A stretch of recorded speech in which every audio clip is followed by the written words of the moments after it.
నమః నమస్తేనండి. అందరూ బాగుండాలని, లలితా పరమేశ్వరి అమ్మవారి ఆశీస్సులు మనందరిపైన ఉండాలని మనస్ఫూర్తిగా కోరుకుంటున్నాను. ఈరోజు మన వీడియోలో మహాభారతంలోని కథలను గురించి తెలుసుకుందాము. మహాభారతంలోని ప్రతి పర్వానికి కూడా ప్రతి పాత్రకు ఓ విశిష్టత ఉంది. కురుక్షేత్ర సంగ్రామానికి దారితీసిన పరిస్థితులు, భగవద్గీతతో పాటు మరెన్నో విలువైన అంశాలను వేదవ్యాసుడు తెలియజేశాడు. మహాభారతానికే వెన్నెముకగా నిలిచిన భీష్మ పితామహుడి గురించి, అంపశయ్యపై ఉన్నప్పుడు రాజధర్మం గురించి హితబోధ చేస్తూ ధర్మరాజుకు వివరించిన విధానం గురించి తెలుసుకుందాము. వాళ్ళ కథ ద్వారా అతిథి విలువలను చెప్పిన భీష్మ పితామహుడు. భారతంలోని ప్రతి సంఘటనకు, ప్రతి పాత్రకు ఓ విశిష్టత ఉంది. భగవద్గీతతో పాటు మరెన్నో విలువైన అంశాలను వేదవ్యాసుడు తెలియజేశాడు. నిజ జీవితంలో ఉపయోగపడే అనేక నీతి కథలు భీష్ముడి పాత్ర ద్వారా శాంతి పర్వంలో వెల్లడించాడు. ముఖ్యంగా కురుక్షేత్ర మహాసంగ్రామము ముగిసిన తర్వాత శాంతి పర్వంలో రాజనీతి, గృహస్థు ధర్మము, వ్యక్తిత్వము లాంటి అనేక అంశాలను ధర్మరాజుకు అంశయ్య మీద ఉన్నటువంటి భీష్మ పితామహుడు వివరించారు. ఆనాడు చెప్పినటువంటి వాటిలో వేటగాడు పావురాళ్ల కథ గురించి తెలుసుకుందాము. బోయవాడు నిత్యము కూడా అడవికి వెళ్తూ పక్షుల కోసము వల పన్ని చిక్కిన వాటితో జీవనం సాగించేవాడు. అలా వలలో చిక్కిన పక్షులతో దర్జాగా గడుపుతున్నటువంటి అతడు ఎప్పటిలాగానే వేటకు వెళ్ళాడు. అతడు పన్నిన వలలో పక్షులు చిక్కుకోగా వాటిని తీసుకుని ఇంటికి బయలుదేరదాము అని అనుకున్నాడు. కానీ ఆ సమయంలో తీవ్రమైన గాలి వాన మొదలైంది. హోరువాన కురుస్తూ ఉండగా గజగజ వణికిపోయించే చలి కూడా తోడయింది. దీంతో తడిసి ముద్దైన ఆ వేటగాడు ఓ పెద్ద చెట్టు కింద నిలబడ్డాడు. అతడు నిలబడిన చెట్టు మీద ఒక పావురాల జంట నివసిస్తుంది. ఆ రోజు ఉదయము ఆహారం కోసము బయటకు వెళ్ళిన ఆడపావురం ఇంకా గూటికి చేరుకోలేదు. అయితే తన భార్య ఎక్కడ ఉందో, వస్తున్న వర్షంలో, పట్టుకుపోయే చలిలో ఎలాంటి కష్టం వచ్చిందోనని ఆ మగపావురం తల్లడిల్లిపోతుంది. ఆమె లేని జీవితం వృధా కదా అని వేదన చెందింది. అయితే ఆ ఆడపావురము వేటగాడి వలలో మిగతా పక్షులతో పాటు చిక్కుకుంది. చెట్టు మీద ఉన్న భర్త వేదనను గ్రహించిన ఆ ఆడపావురం ఇలా చెప్పింది: నేను ఇక్కడే ఉన్నాను. నా కోసము నువ్వు పడుతున్నటువంటి తపన చూసి చాలా సంతోషంగా ఉంది. కానీ ఏం చేస్తాము, విధిరాతను తప్పించలేం కదా. కానీ ఇదిగో ఈ చెట్టు కింద ఉన్న బోయవాడు ప్రస్తుతము మన అతిథి. అతనికి ఏ లోటు కూడా రాకుండా చూసుకోవాల్సిన బాధ్యత కూడా మనదే అని పేర్కొంది. భార్య మాటలు విన్న మగపావురము కిందికి చూడగా చలికి గజగజ వణికిపోతూ ఓ వేటగాడు కనిపించాడు. అప్పుడు అతని దగ్గరికి వెళ్ళిన పావురము, అయ్యా, నా భార్య చెప్పిన మాట నిజమే. మీరు ఇవాళ మా అతిథి. మీకేం కావాలో సెలవు ఇవ్వండి అని అడిగింది. అప్పుడు పావురం అలా అడిగేసరికి వేటగాడు దీనంగా దాని వంక చూస్తూ, నేను చలిని తట్టుకోలేకపోతున్నాను కనుక దయచేసి ఈ మాయదారి చలి నుంచి నా ప్రాణాలను కాపాడే ఉపాయం చూడు అంటూ వేడుకున్నాడు. అప్పుడు వెంటనే ఆ పావురము కొన్ని పుల్లలు ఏరుకొచ్చి మంట వేసింది. ఆ మంటతో వేటగాడికి చలి తగ్గింది. కానీ ఆకలి మొదలైంది. వేటగాడి బాధను గ్రహించిన పావురము, అయ్యా, మీ మనుషుల్లాగా మా దగ్గర ఆహారం నిల్వ ఉండదు కదా. పైగా మీకు ఎలాగూ పక్షులను తినే అలవాటు ఉంది. కాబట్టి నన్నే ఆహారంగా స్వీకరించండి అంటూ ఆ మంటలోకి ఒక్కసారిగా దూకింది. ఆ విధంగా పావురం చేసిన త్యాగానికి వేటగాడు చలించిపోయాడు. ఇన్నాళ్ళు కూడా తను చేస్తున్నటువంటి పని ఎంత పాపమో కదా అని అనిపించడంతో వలలోని పక్షులన్నింటినీ కూడా వదిలేశాడు. అందులోంచి బయటపడిన ఆడపావురము తన స్వేచ్ఛకు సంతోషించలేదు కదా. భర్త లేని జీవితము ఎందుకు అంటూ అదే మంటలో పడి ప్రాణాలు కోల్పోయింది. అలా ఆ పావురాల జంట చూపిన ఔదార్యానికి వేటగాడు మనసు కకావికలమై విరాగిలాగా మారిపోయాడు. ఇప్పుడు కాలం మారింది. ఎదుటివారి ఆకలిని తీర్చేందుకు ప్రాణాలను అర్పించడము సాధ్యం కాకపోవచ్చు. కానీ మన ఇంటి ముందు నిలిచిన అతిథి బాగోగులను గమనించుకొని తీరాలి అన్న శాశ్వత నీతిని మాత్రము కొట్టి పారేయలేము.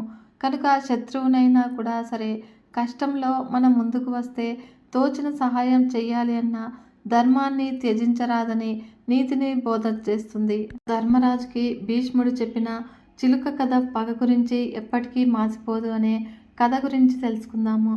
పాండవులతో పోరు వల్ల వినాశనం తప్పదు అని రారాజు దుర్యోధనుడికి కులుకుల యోధుడైనటువంటి భీష్ముడు హితబోధ చేసినా కూడా అతడు వినిపించుకోకపోవడంతో నిజంగానే యుద్ధంలో పాల్గొన్నాడు. పితామహుడు మహాభారతంలో అత్యంత శక్తివంతమైన ప్రధానమైన వ్యక్తి. ఆయన అసలు పేరు దేవవ్రతుడు. దేవలోకంలో ఇంద్రుడు మహావిష్ణువుకు సహాయంగా ఉండే శక్తివంతమైన వారు అష్టవసువులలో ఈ భీష్ముడు కూడా ఒకరు. అష్టవసువులు అంటే మహాభారతం ప్రకారము సాక్షాత్తు బ్రహ్మ ప్రజాపతి పుత్రులు. ప్రకృతి తత్వానికి ప్రతీకలు.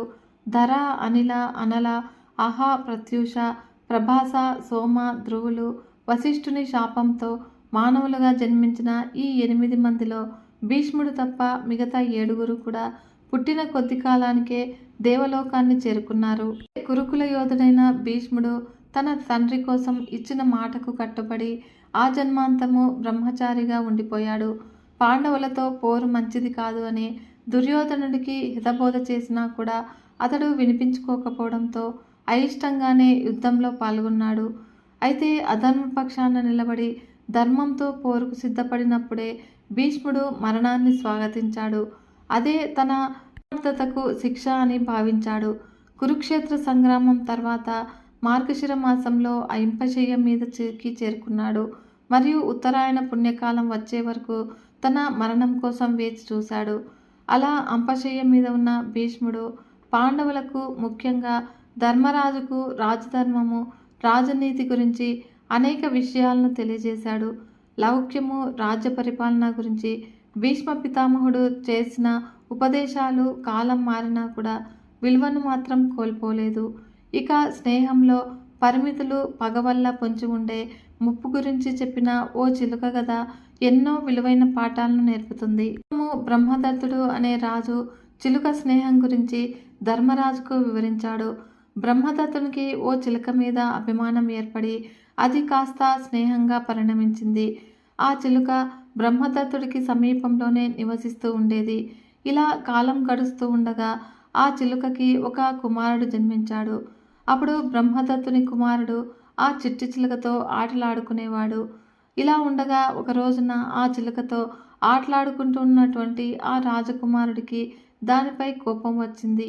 అంతే, దాన్ని తన చేతులతో చిదిమి ప్రాణాలు తీసేశాడు. అయితే ఆ దృశ్యాన్ని చూసినటువంటి చిలుకకు గుండె మండిపోయింది. అప్పుడు కోపం ఆపుకోలేక తన గోళ్లతో అతని 2 కళ్ళను కూడా పొడిచింది.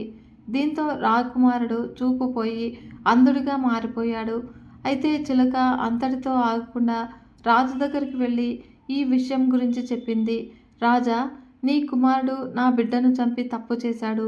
అందుకు ప్రతిఫలంగా నేను అతడి కళ్ళను పొడిచి గుడ్డివాడిని చేశాను. ఇందులో నా తప్పు ఏమీ లేదు. అయినా కూడా ఇక మీదట నేను ఇక్కడ ఉండలేను అని చెప్పింది.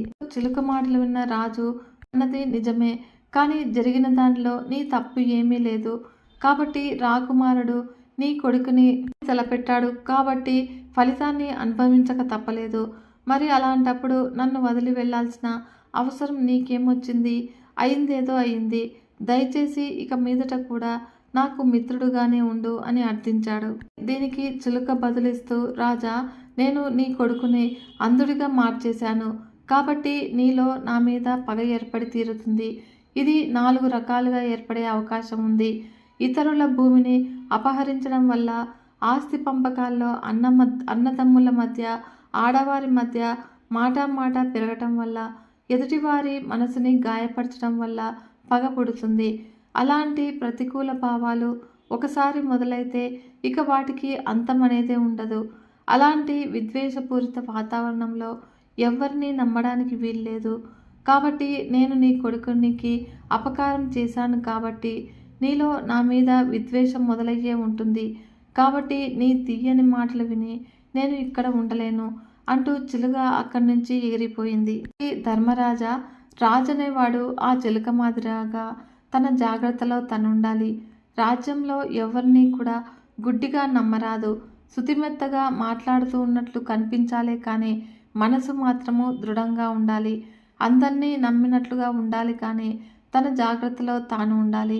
ఎవరితోనూ హద్దులు దాటి చనువుగా మెలగరాదు. వ్యసనాలకు బానిసై విచక్షణ కోల్పోరాదు. అనుకున్న కార్యం పూర్తయ్యేదాకా రహస్యాన్ని బయటపెట్టరాదు. అంతేకాదు, పూర్తిగా తీరని రుణము, పూర్తిగా ఆరని మంట, పూర్తిగా చల్లారని పగ, ఈ మూడింటి విషయంలోనూ కూడా చాలా అప్రమత్తంగా ఉండాలి. ఎందుకంటే అవి ఎప్పుడైనా కూడా ప్రాణాంతకంగా పరిగణించగలము అంటూ భీష్ముడు హెచ్చరించాడు. హిందువులకు ఎంతో పవిత్రమైన గ్రంథాలైన భగవద్గీత, విష్ణు సహస్రనామ స్తోత్రం కూడా పంచమ వేదమైన మహాభారతంలోని భాగాలే. దీన్ని బట్టి ఈ కావ్య విశిష్టత ఏంటో మనకు అర్థం చేసుకోవచ్చును. పంచమ వేదమైన మహాభారతము 18 పర్వాలు, 1,00,000 శ్లోకాలతో ఈ ప్రపంచంలోని అతిపెద్ద పద్య కావ్యాల్లో ఒకటిగా ఖ్యాతికెక్కింది. ఏది ఉందో అది ఎక్కడా ఉంటుంది, ఇందులో లేనిది మరెక్కడా కూడా ఉండదు అని ప్రశస్తి పొందింది. హిందువులకు ఎంతో పవిత్ర గ్రంథాలైన భగవద్గీత, విష్ణు సహస్రనామ స్తోత్రం కూడా మహాభారతంలోని భాగాలే. దీనిని బట్టి ఈ కావ్య విశిష్టత ఏంటో మనం అర్థం చేసుకోవచ్చును. దాయాదుల మధ్య ఆధిపత్య పోరు చివరకు కురువంశ వినాశానికి దారితీసింది. ద్వాపరయుగం నాటి మహాభారతంలో సంఘటనలు, సన్నివేశాలు నేటి కాలానికి అనేక పాఠాలుగా ఉపయోగపడుతుంది. కనుక భారతం నుంచి ముఖ్యంగా 12 విషయాలను గ్రహించాలి. జీవితంలో గెలవడానికి జాలి, దయ, మంచితనం మాత్రమే ఉంటే చాలదు అని, పరిస్థితులు, సమయాన్ని బట్టి నడుచుకోవాలి అనేది కృష్ణుడి పాత్ర తెలియజేసింది ఏమనగా కర్ణుడి పాత్ర తెలియజేస్తుంది మనకు. మంచితనానికి, దాన ధర్మాలకి కర్ణుడు మారుపేరుగా నిలిచిన, సమయాన్ని బట్టి నడుచుకోకుండా అధర్మం వైపు నిలబడి ప్రాణాలు పోగొట్టుకున్నాడు. చెడు స్నేహము ఊహలకి అందని జీవితము నాశనం చేస్తుంది అని శకుని ద్వారా వివరించాడు. కౌరవులతో స్నేహం నటిస్తూనే వారికి కళలలో కూడా ఊహించని పరాజయాన్ని మిగిల్చాడు. కౌరవుల నాశనానికి పరోక్షంగా బీజాలు వేసింది కూడా శకునే. కనుక ఇలాంటి వారు నిజ జీవితంలో మనకు ఎదురవుతూ ఉంటారు. అలాంటి వారి ఇచ్చే సలహాల విషయంలో అప్రమత్తంగా ఉండాలి. భేదాలు చూడని నిజమైన స్నేహము జీవితంలో ఉన్నత స్థానానికి తీసుకువెళ్తుంది అనడానికి శ్రీకృష్ణుడు, కర్ణుడు పాత్రలే ఉదాహరణ.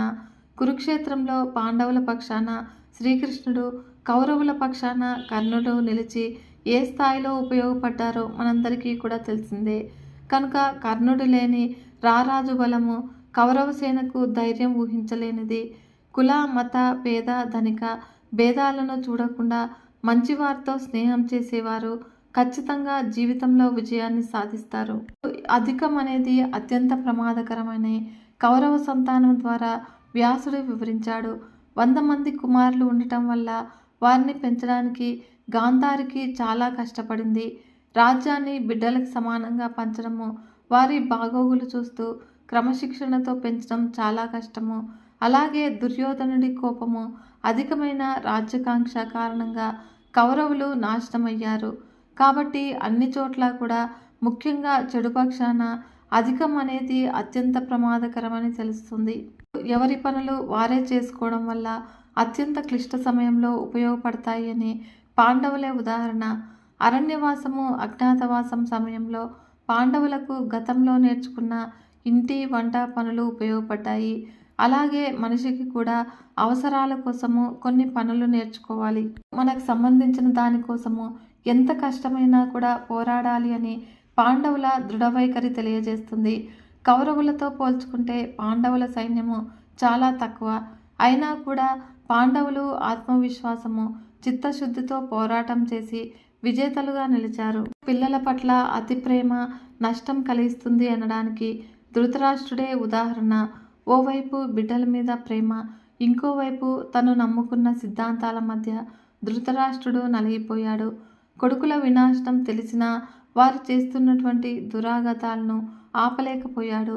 ఒకవేళ ధృతరాష్ట్రుడు తన బిడ్డల మీద అంత ప్రేమని పెంచుకోక క్రమశిక్షణలో పెట్టి ఉంటే విషయము అంతవరకు కూడా వెళ్ళేది కాదేమో. ఎవరి మీద అయినా కూడా అతి ప్రేమ, అతి నమ్మకము నాశనానికి, మోసానికి దారితీస్తాయి. విద్యను జీవితాంతము నేర్చుకోవడమే ఉత్తమ బహుమతిని అనడానికి అర్జునుడే ఉదాహరణ. జీవితము ఆశాంతము విద్యలు నేర్చుకుంటూనే ఉన్నాడు. ద్రోణాచార్య నుంచి అస్త్ర విద్యలు, ఇంద్రుడి నుంచి దైవ సంబంధ ఆయుధాల ప్రయోగము, మహాదేవుడి నుంచి పాశుపతాస్త్రము, యుధిష్ఠిరుడు కృష్ణుడి నుంచి రాజనీతులను ప్రతి దశలోనూ కూడా అభ్యసించడమే అర్జునుడికి ఓ ప్రత్యేక స్థానం దక్కింది. కనుక నిత్యము నేర్చుకోవడం వలన ఖచ్చితంగా విజయం వరిస్తుంది. కొన్నిసార్లు శత్రువులు కూడా మిత్రుల రూపంలో ఎదురవుతారు అని ఈ పాత్రలే నిదర్శనము. విదుర, ద్రోణ, భీష్ములు కౌరవుల పక్షాన ఉన్నా కూడా వారిలో అనేక మంది పాండవులకు సహాయపడ్డారు. రహస్యంగా పాండవులకి ఎంత సహాయం చేశారో, ఇక విదురుడు కౌరవుల ప్రతి అడుగు కూడా పాండవులకి మోసుకుని వచ్చేవాడట. మహిళలను ఆపదల నుంచి కాపాడాలి అని, అలా కాకపోతే అనర్థాలకు దారితీస్తుంది అనేది ద్రౌపది వస్త్రాపహరణమే ఉదాహరణ. అత్యంత బలవంతులు, శూరులు అయి ఉండి కూడా నిండు సభలో ద్రౌపదికి జరిగినటువంటి అవమానాన్ని అడ్డుకోలేకపోయారు. మిడిమిడి జ్ఞానం పనికిరాదు అని అంటారు. ఇది అత్యంత ప్రమాదకరము.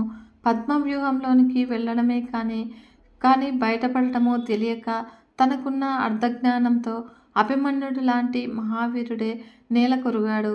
కనుక ఏ పనిని అయినా కూడా పూర్తిగా తెలుసుకున్న తర్వాతే మొదలు పెట్టాలి. అలా కాకపోతే ఆ పనిని మధ్యలోనే వదిలివేయాల్సిన పరిస్థితి వస్తుంది. స్త్రీని అవమానించరాదు అనే సత్యము భారతంలోని ప్రధాన అంశము. కేవలము తనకు జరిగిన అవమానం వల్ల ద్రౌపది కౌరవులపై పెంచుకున్న కోపము చివరికి వారిని, సామ్రాజ్యాన్ని నామరూపాలు లేకుండా చేసింది. కనుక స్త్రీ దేవతలతో సమానమును అవమానించడము చాలా ఘోర తప్పిదము. అంపశయ్యపై ఉన్న భీష్ముడు ధర్మరాజుకు చెప్పినటువంటి అద్భుతమైన నీతి కథ గురించి తెలుసుకుందాము. మహాభారతంలో నేటి జీవన శైలికి ఉపయోగపడే ఎన్నో నీతి కథలు ఉన్నాయి. ధర్మరాజు సందేహాల నివృత్తి కోసము భీష్మ పితామహుడు వివరించిన కథలు నేటికి కూడా అనుసరణీయమే. అయితే ఈ రోజున మనం తెలుసుకోబోయే కథకు ఒక ప్రత్యేకత ఉంది. మామూలుగా మనం విన్నవి, చదివినవి, అంపశయ్యం మీద ఉన్న భీష్ముడిని ధర్మరాజు అడిగిన ప్రశ్నలకు సమాధానంగా భీష్మ పితామహుడు చెప్పిన కథలను, ఈ కథను మాత్రము ధర్మరాజు తనను ప్రశ్నించకుండానే తనంతట తానుగా తెలియజేశాడు భీష్మ పితామహుడు. కనుక భారతీయుల చారిత్రాత్మక గ్రంథమైన మహాభారత కావ్యము శాంతి పర్వంలోని ఆపద్ధర్మ పర్వము అనే ఉపపర్వంలోని 138వ అధ్యాయంలో 24వ శ్లోకంలో ఉన్న ఈ కథతో కర్తవ్యాన్ని ఎలా నిర్వర్తించాలి, ఏ మేరకు అప్రమత్తంగా ఉండాలి అనే అంశాలను అనుసంధీకరించాలి ఇప్పుడు ధర్మరాజుకు వివరించాడు. ఈ కథ ఒక రకంగా ప్రస్తుతము మన దేశంలో నెలకొని ఉన్న పరిస్థితులకు వర్తిస్తుంది. అది ఎలా అనేది అన్వయించుకొని, ఒక చెరువులో 3 చేపలుండేవి. దీర్ఘదర్శి, ప్రాప్తకాలజ్ఞుడు, దీర్ఘసూత్రుడు అనేవి వాటి పేర్లు. అలా ముగ్గురి ఆలోచనలు కూడా, నడవడికలు వేరైనా అవి మంచి మిత్రులు. ఇప్పుడు నీరు నిండుగా ఉండి చెరువు చల్లగా ఉండడంతో హాయిగా కాలం గడిపేవి. అయితే కాలం ఎప్పుడూ కూడా ఒకలాగా ఉండదు కదా. వర్షాకాలం గడిచింది, అప్పుడు తర్వాత శీతాకాలం గడిచింది, ఇక ఎండాకాలం రానే వచ్చింది. ఇలా ఎండాకాలము వస్తూనే వేడి నిట్టూర్పులను జరుగుతూ ఉంది. ఎండవేడిమికి వడగాల్పులు తోడవడంతో చెరువు ఎండిపోసాగింది. అయితే రాబోయే విపత్కర పరిస్థితిని ముందుగానే గమనించాడు దీర్ఘదర్శి. అప్పుడు మిత్రులందరినీ కూడా పిలిచి ఇలా అన్నాడు, చూశారుగా మిత్రులారా, ఈ 7 ఎండలు విపరీతంగా ఉన్నాయి. కాబట్టి రోజు రోజుకి చెరువు ఎండిపోతూ ఉన్నది. ఇలా ఎండిపోయిన చెరువులో మనం ఉండటము ప్రమాదకరము. పైగా ఈ చెరువుకి ఇంకో చెరువుకి పల్లంలో గల కాలువ మార్గం కూడా ఎండిపోయిన పక్షంలో మన బ్రతుకే ప్రశ్నార్థకమవుతుంది. అందుకని ముందుగా మనము పేర్కొనడం చాలా మంచిది. కాలువ మార్గం ద్వారా ఏదైనా ఇంట్లో చెరువుకు ప్రయాణించడం శ్రేయస్కరము. దీర్ఘదర్శి వివరించగానే దీర్ఘదర్శి ఆలోచన, ఆందోళన విన్నటువంటి స్నేహితులిద్దరూ కూడా నవ్వుకున్నారు. వారిలో ప్రాప్తకాలజ్ఞుడు వెక్కిరింపుగా, మొదలుపెట్టావా? ఎండాకాలం ప్రారంభమైంది, ఇంకా మొదలు పెట్టలేదేమో అని ఉన్నాను అని పగలబడి నవ్వి, అన్నింటికీ కూడా ముందే భయపడకూడదు మిత్రమా. ప్రమాదం అని ప్రాణాలు అరచేతిలో పెట్టుకుని బ్రతకడము దుఃఖదాయకము. కాబట్టి ప్రమాదము వస్తే అప్పుడు ఆలోచిద్దాము. అప్పటిదాకా హాయిగా ఉండు. దేనికి లేనిపోని భయాలు పెట్టుకోకు అని తన అభిప్రాయాన్ని వెల్లడించాడు. అప్పుడు వెంటనే దీర్ఘసూత్రుడు మాట్లాడుతూ, ఏం మాట్లాడుతున్నావు? ఎండిపోయింది చెరువు సముద్రంలాగా చల్లగా ఉంటేను ప్రతిసారి ఎండాకాలం వస్తుంది, ఆ తర్వాత వర్షాకాలము వస్తుంది. అయినా కూడా ఇప్పుడప్పుడే ఈ చెరువు ఎండిపోదు. మనకు ఏ ఆపద రాదు. తిని తినకుండా ఎందుకు ఈ భయాలు అని దీర్ఘదర్శి మాటలను ఇరువురు కూడా కొట్టిపారేశాడు. అయితే తన మాట వినిపించుకొని మిత్రులిద్దరినీ కూడా జాలిగా చూశాడు దీర్ఘదర్శి. ఇక అక్కడ ఉండటము ఎంత మాత్రమూ క్షేమకరం కాదు అనుకుని పల్లంలో గల కాలువ ప్రవాహంలో ప్రయాణించి వేరే చెరువుకు చేరుకున్నాడు. ఆ విధంగా కొద్ది రోజులు గడిచాయి. ఇప్పుడు దీర్ఘదర్శి చెప్పినట్లుగా చెరువులోని నీరు క్రమక్రమంగా ఇంకిపోసాగింది. అయితే అది గమనించిన జాలర్లు చేపల వేటకు సిద్ధమయ్యారు. నీరు సరిగా లేని ఆ చెరువులో జాలర్లకు చేపలు ఇట్టే దొరికిపోసాగాయి. చేపలను తాటినారకు గుదిగుచ్చి మళ్ళీ మరికొన్ని జాలర్కి చేతికి చిక్కితే ఇక అంతే సంగతులు. జాలర్లు చేపల కోసం చెరువునంతా కూడా అల్లకల్లోలం చేయసాగారు. అప్పుడు ప్రాప్తకాలజ్ఞుడు జాగ్రత్తగా అంతా పరిశీలించి ఒక పథకాన్ని ఆలోచించాడు. జాలర్ చేతికి చిక్కితే ఇక అంతే సంగతులు. అందుకనే ఇప్పుడు ఎంచక్క తాటి తీగను నోటితో కడిచి పట్టుకొని చచ్చిన దానిలాగా వేలాడుతాను. పట్టిన చేపల మట్టిని వదిలించేందుకు జాలరి ఎప్పుడైతే మంచినీటి చెరువులో చేపలన్నింటినీ కూడా ముంచి తీస్తాడో అప్పుడు అదే అవకాశంగా నీటిలోనికి జారుకుంటాను. అక్కడి నుంచి సురక్షితమై ఇంకో చోటుకు చేరుకొని ఈ ప్రమాదాన్ని నుంచి తప్పించుకుంటాను అని ఆలోచించి తన పథకాన్ని అనుకున్నట్టుగానే చేశాడు. అలా చేపల గుత్తిని కర్చి పట్టుకుని చచ్చినట్లు నటించాడు ప్రాప్తకాలజ్ఞుడు. జాలరి మరిన్ని చేపలను పట్టుకుని అక్కడి నుంచి ముందుకు నడిచాడు. బురదలేని తేట నీటి కొలను దగ్గరకు చేరుకున్నాడు. అలసిపోయాడేమో, దాహం అనిపిస్తే దోసట నీటి పట్టి త్రాగాడు. ఆ తర్వాత తాను తెచ్చినటువంటి చేపల గుత్తిని ఎత్తి చూశాడు. అప్పుడు చేపలన్నీ కూడా బురద బురదగా ఉన్నాయి. వాటి బురదను పోగొట్టేందుకు చేపల గుత్తిని మంచినీటిలో ముంచి తీశాడు. అలా జాలరి గుత్తిని ముంచడమే ఆలస్యము.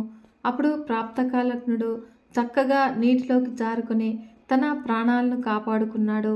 అయితే దీర్ఘసూత్రుడు మాత్రము దీర్ఘదర్శిలాగా ముందే మేల్కొనకుండా ప్రాప్తకాలజ్ఞుల్లాగా తగిన సమయానికి తగిన విధంగా ప్రవర్తించకుండా ఏం కాదులే అనుకుంటూ రోజులు గడిపేసి చివరకు జాలరి వలకు చిక్కి చనిపోయి మరొకరికి ఆహారం అయిపోయాడు. ఈ కథలో నేర్చుకోవాల్సింది చాలా ఉంది. ప్రాణం మీదకు వచ్చిన ఆపదను తెలుసుకోలేని మూర్ఖులు, రాగల ఆపదను ముందుగానే పసిగట్టే ప్రయత్నం చేయని అజ్ఞానులు దీర్ఘసూత్రునిలాగా ప్రమాదంలో చిక్కుకొని మరణిస్తూ ఉంటారు. నేను తెలివి గలవాడిని, అవసరం వచ్చినప్పుడు ఆలోచించుకోవచ్చులో అని నిర్లక్ష్యంగా ఉండేవాడు ప్రాప్తకాలజ్ఞుల్లాగా ప్రాణ సంకటంలో పడతాడు. అయితే రాగల ప్రమాదాన్ని ముందుగానే ఊహించిన దీర్ఘదర్శి లాంటి జాగ్రత్త పరులు చీకు చింత లేకుండా హాయిగా సుఖంగా ఉండగలుగుతారు అని భీష్ముడు ధర్మరాజుకు తన కర్తవ్యాన్ని ముందు చూపుతో ఏ విధంగా నిర్వర్తించాలో తెలియజేశాడు. ఈ కథలోని దీర్ఘదర్శి రాబోయే ఆపదను ముందుగానే పసిగట్టి ఆపద రాకముందే సురక్షితంగా బయటపడాలి అనే నీతిని తెలుపుతుంది. ఈ పద్ధతి ఉత్తమమైనది. ఎలాంటి భయము ఆందోళన లేకుండా ప్రశాంత జీవనము గడపడానికి ఇది పనికి వస్తుంది. అయితే అపాయం ఎదురైనప్పుడు ఉపాయంతో బయటపడటము మధ్యమము. ఈ పద్ధతిలో అపాయం నుంచి బయటపడడం వరకు కూడా ప్రాణాలు అరచేతిలో చిక్కబట్టుకోవాలి.